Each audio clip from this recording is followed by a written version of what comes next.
Good day, everyone. Putting this out pre-market Friday, February 7th. Just want to take a look at the market action here. We see the Dow Jones had a nice little green day yesterday. Not huge, only up about 1/3%. S&P, same thing. NASDAQ a little higher, a little bit of a bigger day, 0.8% on the NASDAQ. Now, if you recall, when the market dropped big right after the coronavirus scare broke out, we said that it was a buy the dip opportunity. We said this scare that's happening is not going to push the hand of the Fed. They're still going to keep the market propped up, and we do see continuous liquidity injections. And with the liquidity injections come rising stock markets. Now, it doesn't mean there's not going to be pullbacks or volatility. It just means that the long-term trajectory is higher, and we are almost there. 30,000 Dow Jones, what I've been saying now for about a year.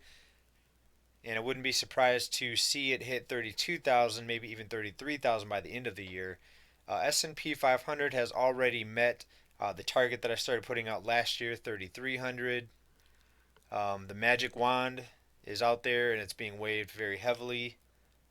Let's go over here to a chart of the Dow Jones. This is a 1-year chart.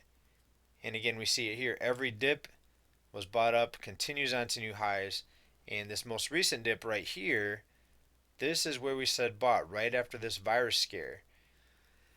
And we saw about 1,000-point swing from the low, from the bottom there of the panic sell-off to the high that we saw at the close of the day yesterday.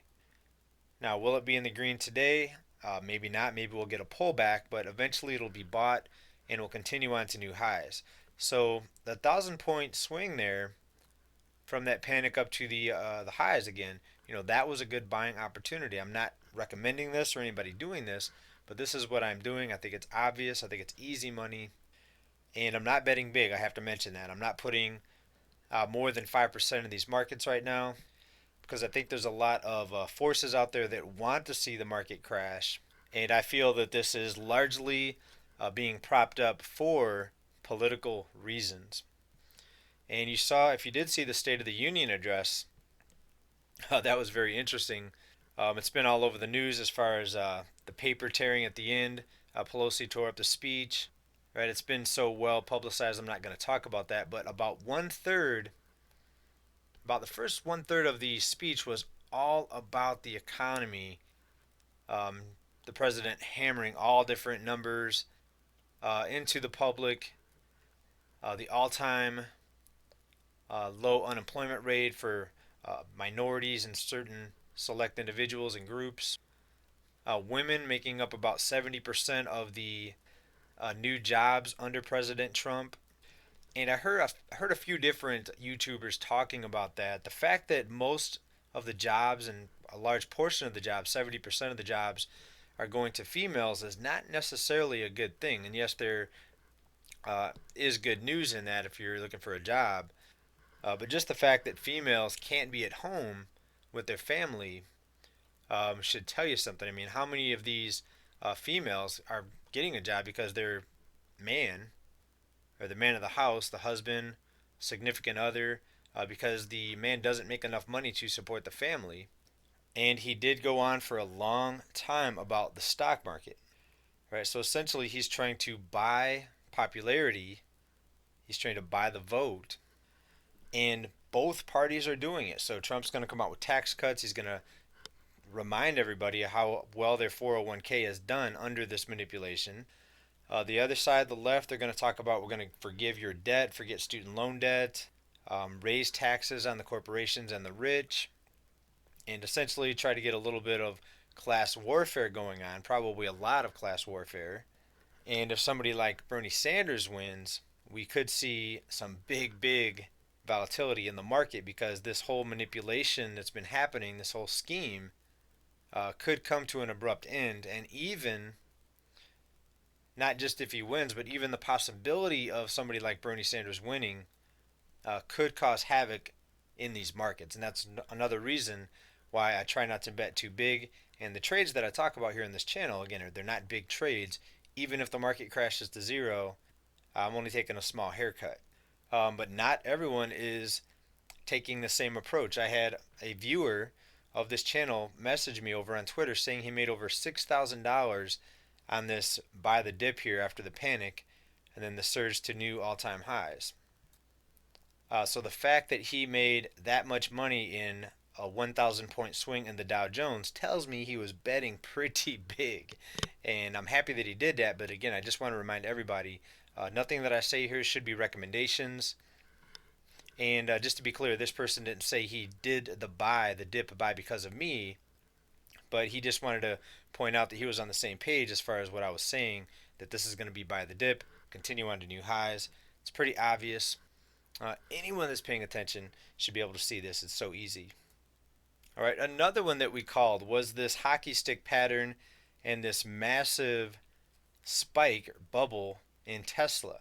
And we called it the day before it took the big ramp down, and we're now down to 730. Well, we went down to 734, recovered a little bit, about 1.94%, just under 2% yesterday, back up to 748. Now, what typically happens when these bubbles pop, and this is a similar pattern to the big Bitcoin run up. Remember the run up to near 20,000.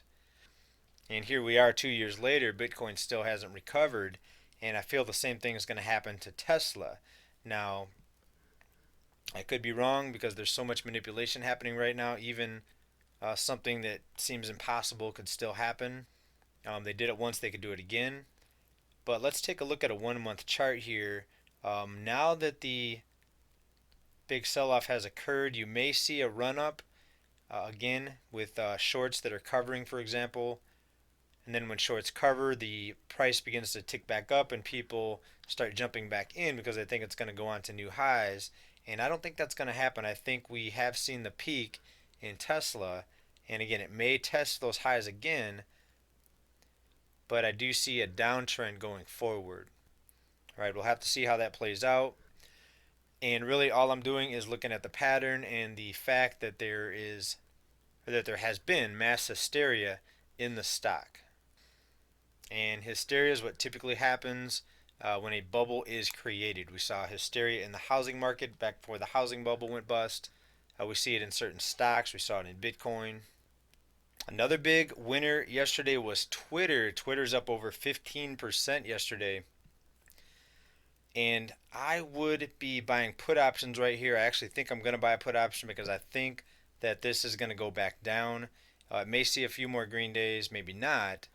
But I am not bullish on any social media company right now because a lot of stuff's going to come out in 2020. I'm very confident that a lot of these social media companies have been involved in some very bad stuff. I'll leave it at that.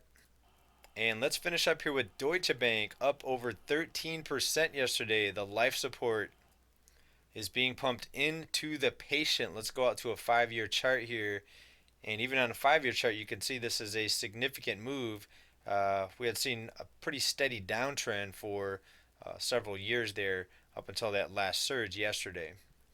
Now, this is part of an overhaul plan that Deutsche Bank is under right now. And part of it is they slashed 18,000 jobs and they gutted equity sales and trading desks. The big surge in the stock was because a fund manager revealed over a 3% stake in the bank. And Capital Group is now going to be the third largest shareholder of Deutsche Bank. And that's just another reason why you have to be really careful. I bet so many people that were shorting that stock got burned pretty bad because a lot of people were reading about the massive derivative liability on the book of Deutsche Bank. But anytime you have a central bank bailing out banks, providing liquidity without having to identify who the liquidity is going to, we really don't know. This could have been bought up by a capital group that's receiving Fed money. We don't know because there's no transparency there. We know that the Fed has told us what the primary dealers are, saying that those are the dealers that are getting the funds through these repo operations and the monetization of the debt. But again, do you believe what's coming out of the Fed? We've never gotten a lot of accurate predictions out of the Fed. If you look at previous downturns, the Fed was rarely there to even give us a hint of a downturn. And now we're supposed to just believe them that they're not funding Things like this: investment houses taking a large stake in a failing financial institution like Deutsche Bank. That's about it for this one, guys. We're going to try to be back for a later report later this evening. I'm not sure what topic it's going to be about, but something's going to pop up in the news the way this market's been going. Hope everybody is well and staying above water. Thank you for watching. Bye for now.